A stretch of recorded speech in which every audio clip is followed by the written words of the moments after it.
اعوذ باللہ من الشیطان الرجیم بسم اللہ الرحمن الرحیم الصلاۃ والسلام علیک یا سیدی یا رسول اللہ وعلی آلک واصحابک یا سیدی یا حبیب اللہ۔ آج کے اس بیان میں ایصال ثواب کا ثبوت بیان کیا جائے۔ جو کہتے ہیں نا کہ آپ ذکر اذکار کی محفلیں جو سجاتے ہیں، اس کا کہیں ثبوت ہے؟ تو اس کی دلیل ہے حق تعالیٰ کا یہ ارشاد ہے، آباؤکم و ابناؤکم لا تدرون ایہم اقرب لکم نفعا۔ تمہارے باپ اور تمہارے بیٹے تم کیا جانو کہ ان میں کون تمہارے زیادہ کام آئے۔ قرطبی فرماتے ہیں کہ باکثرت احادیث اس قول پر دلالت کرتی ہے کہ مومن کو عمل صالح کا ثواب اس کے غیر کی جانب سے پہنچتا ہے۔ صحیح میں مروی ہے کہ فرمایا، جو کوئی اس حال میں مر جائے کہ اس کے ذمہ روزہ ہے تو اس کا ولی اس کی طرف سے روزہ رکھے، اور رسول خدا نے فرمایا جو کوئی اپنے غیر کے لیے حج کرے اسے لازم ہے کہ پہلے اپنا حج کرے پھر اس کی طرف سے حج بدل کرے۔ سیدہ عائشہ رضی اللہ تعالیٰ عنہ سے مروی ہے کہ انہوں نے اپنے بھائی عبد الرحمن رضی اللہ تعالیٰ عنہ کی طرف سے اعتکاف کیا اور ان کی طرف سے غلام آزاد کیا۔ حضرت سعد بن عبادہ رضی اللہ تعالیٰ عنہ نے عرض کیا، یا رسول اللہ، میری ماں کا انتقال ہو گیا ہے، کیا میں ان کی طرف سے صدقہ دوں؟ فرمایا ہاں۔ عرض کیا کون سا صدقہ افضل ہے؟ فرمایا پانی دینا۔ اس پر حضرت سعد رضی اللہ تعالیٰ عنہ نے ایک کنواں بنایا اور کہا، ھذہ لأم سعد، یہ سعد کی ماں کا کنواں ہے۔ حضرت عبداللہ بن بکر رضی اللہ تعالیٰ عنہ کی دادی نے نظر مانی تھی کہ پا پیادہ مسجد قباء جائے گی، پھر ان کا انتقال ہو گیا اور نظر پوری نہ کر سکی۔ اس پر حضرت ابن عباس رضی اللہ تعالیٰ عنہ نے فتویٰ دیا کہ ان کے بیٹے ان کی جانب سے وہاں تک جائیں۔ بعض مفسرین کہتے ہیں کہ آیت کریمہ لیس للانسان الا ما سعی، اس میں انسان سے مراد ابو جہل ہے، لیکن بعض کے نزدیک عقبہ بن ابی معیط اور ولید بن مغیرہ ہیں۔ بعض کہتے ہیں کہ اس جگہ انسان سے مراد زندہ ہے نہ کہ مردہ، لیکن بعض کی رائے ہے کہ ہماری شریعت دلالت کرتی ہے کہ انسان کے لیے اپنے عمل اور دوسروں کے عمل میں دونوں ہی نافع ہیں۔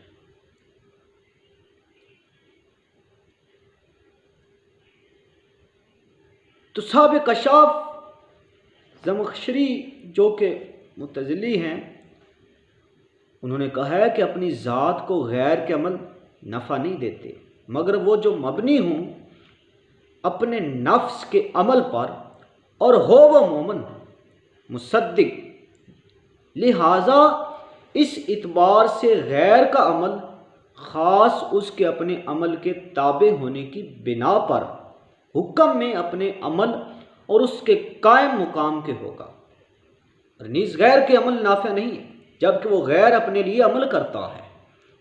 جب اپنے لیے عمل کرتا ہے لیکن جب اس نے دوسرے کے لیے نیت کر لی تو وہ حکم شرع میں اس کا نائب وکیل ہوگا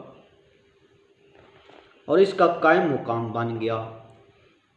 بلا شبہ علماء کا اس میں اختلاف ہے کہ قرأت قرآن کا ثواب میت کو پہنچتا ہے یا نہیں۔ مذہب شوافی کے اکثر مشہور علماء اور امام مالک اور احناف کی مختصر جماعت کے نزدیک نہیں پہنچتا، لیکن شوافی اور احناف کے اکثر علماء کا یہ مذہب بھی ہے کہ پہنچتا ہے۔ امام احمد بھی اس کے قائل ہیں، بلکہ امام احمد سے یہ منقول ہے کہ میت کو ہر چیز پہنچتی ہے، خواہ صدقہ ہو یا نماز، حج، اعتکاف، قرات اور ذکر، لیکن کہا گیا ہے کہ قبر پر قرات بدعت ہے۔ شیخ شمس الدین قسطلانی کہتے ہیں کہ قرآن کریم کا ثواب پہنچنا صحیح ہے، قریب سے ہو یا اجنبی یا وارث یا غیر وارث کی طرف سے ہو، جس طرح کے باجمع صدقہ، دعا اور استغفار نفع دیتا ہے۔ امام عبداللہ یافی رحمۃ اللہ روضۃ الریاحین کے تکملہ میں ذکر فرماتے ہیں کہ لوگوں نے شیخ عزیز الدین بن عبد الاسلام کو خواب میں دیکھا کہ وہ کہتے ہیں کہ ہم دنیا میں حکم دیتے تھے کہ میت کو قرآن کی قرات کا ثواب نہیں پہنچتا، اب معلوم ہوا کہ پہنچتا ہے، قرآن پڑھو اور اس کا ثواب پہنچاؤ۔ قاضی حسین نے فتویٰ دیا ہے کہ قبر پر قرات قرآن کریم کی اجرت لینا جائز ہے، جس طرح کہ اذان اور تعلیم قرآن کے لیے اجرت لینا جائز ہے۔ چاہیے کہ تلاوت قرآن کے بعد میت کے لیے دعا کریں، اس لیے کہ دعا اس کے ساتھ مل جاتی ہے، اور بعض قرات دعا کرنا قبولیت سے زیادہ نزدیک اور برکت کی روح سے زیادہ ہے۔ تو بعض زائرین کہتے ہیں کہ اللہم زد ھذا البیت تشریفا و تعظیما، اے خدا اس گھر کی شرافت اور عظمت کو اور زیادہ فرما۔ اور یہ سب مواہب لدنیہ میں بیان ہوا ہے۔ اس سے یہ بات معلوم ہوئی کہ حضور اکرم صلی اللہ علیہ وسلم نے اپنے قول میں اسی طرف اشارہ فرمایا کہ من سنّا سنتن حسنتن فلہ مثل اجری من عاملہا، جس نے کوئی اچھی بات نکالی تو اس کے لیے اس کے عمل کرنے والوں کے برابر ثواب ہے۔ یہ سنت حسنہ کے عمل کی سنت ہونے پر امت کو ترغیب تحریض ہے، اور اس میں حضور کے لیے جو غیر متناہی کے اس بات اور اپنے کمال کی طرف اشارہ ہے، اور اس میں حضور کے لیے جو غیر متناہی کے اسبات اور اپنے کمال کی طرف اشارہ ہے، تو اس امت کے خصائص میں سے یہ ہے کہ یہ امت تمام امتوں سے پہلے جنت میں داخل ہوگی۔ طبرانی نے اوسط میں باروایت سیدنا عمر بن خطاب رضی اللہ تعالیٰ عنہ کو نقل کیا ہے کہ حضور نے فرمایا، حرام کر دی گئی جنت انبیاء پر جب تک کہ میں داخل نہ ہوں، اور حرام کر دی گئی ہے دوسری امتوں پر جنت جب تک کہ میری امت داخل نہ ہو۔ انہیں خصائص میں سے یہ ہے کہ جنت میں اس امت کے 70,000 لوگ بے حساب داخل ہوں گے۔ اسے شیخین نے روایت کیا ہے، اور طبرانی کے نزدیک ہے کہ حضور نے فرمایا، اللہ تعالیٰ نے مجھ سے وعدہ فرمایا ہے کہ میری امت کے 70,000 افراد کو بے حساب جنت میں داخل فرمایا۔ میں نے حق تعالیٰ سے اس سے زیادہ کے لیے سوال کیا، حق تعالیٰ نے وہ بھی مجھے عنایت فرمایا، یعنی ان 70,000 میں سے ہر ایک شخص مزید 70,000 شخص کو بے حساب لے جائے گا۔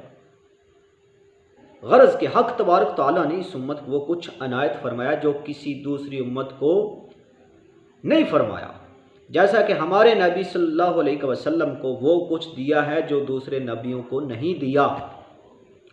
جب بھی اللہ تعالیٰ سے ہمارے نبی نے اپنی اطاعت کے لیے دعا مانگی تو اللہ تعالیٰ نے آپ کو تمام رسولوں میں مکرم فرمایا اور ہمیں تمام امتوں میں مکرم بنایا۔ وصلی اللہ تعالیٰ علیہ وآلہ وسلم۔ اللہ پاک ہم سب کو اس پہ عمل کرنے کی توفیق عطا فرمائے۔ اس سے ثابت یہ ہوا کہ وہ عمل جو یقیناً اچھا ہو، چاہے قرآن پاک پڑھو اس کی طرف سے صدقہ کرو، اس کی طرف سے خیرات کرو، وہ ثواب اس کو پہنچتا ہے۔